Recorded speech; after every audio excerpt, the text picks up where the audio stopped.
بسم اللہ الرحمن الرحیم۔ حضرت زید بن ارقم رضی اللہ عنہ فرماتے ہیں کہ ایک مرتبہ رسول اللہ صلی اللہ علیہ وسلم اور میں مدینہ کی ایک گلی سے گزر رہے تھے۔ ہمارا گزر ایک آدمی کے خیمے کے پاس سے ہوا، دیکھا تو وہاں قریب میں ایک ہرنی بندھی ہوئی تھی۔ اس نے رسول اللہ صلی اللہ علیہ وسلم سے فریاد کی کہ اس آدمی نے مجھے شکار کر کے پکڑ لیا ہے، جبکہ جنگل میں میرے 2 بچے ہیں۔ یہ آدمی نہ تو مجھے ذبح کرتا ہے کہ مجھے راحت ملے، اور نہ ہی مجھے چھوڑتا ہے کہ میں اپنے بچوں کو دودھ پلا سکوں۔ تو رسول اللہ صلی اللہ علیہ وسلم نے فرمایا، اگر میں تجھے چھوڑ دوں تو کیا دودھ پلا کر واپس آ جائے گی؟ اس نے کہا ہاں۔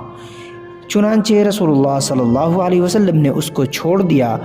وہ گئی اور اپنے بچوں کو دودھ پلا کر تھوڑی ہی دیر میں واپس آ گئی۔ پھر رسول اللہ صلی اللہ علیہ وسلم نے اس کو باندھ دیا۔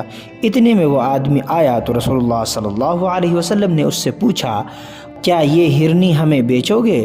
تو اس نے کہا، یا رسول اللہ، آپ کو ہدیہ ہے یہ۔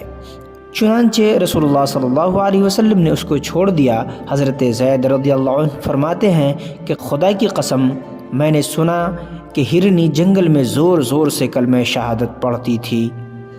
بیہقی فی دلائل النبوہ 2284۔ اگر ویڈیو پسند آئے تو لائک، کمنٹ اور سبسکرائب ضرور کریں۔ بیل آئیکن کا بٹن دبانا ہرگز نہ بھولیں تاکہ ہر نئی آنے والی ویڈیو آپ تک پر وقت پہنچتی رہے۔ Thanks for watching. جزاک اللہ خیر۔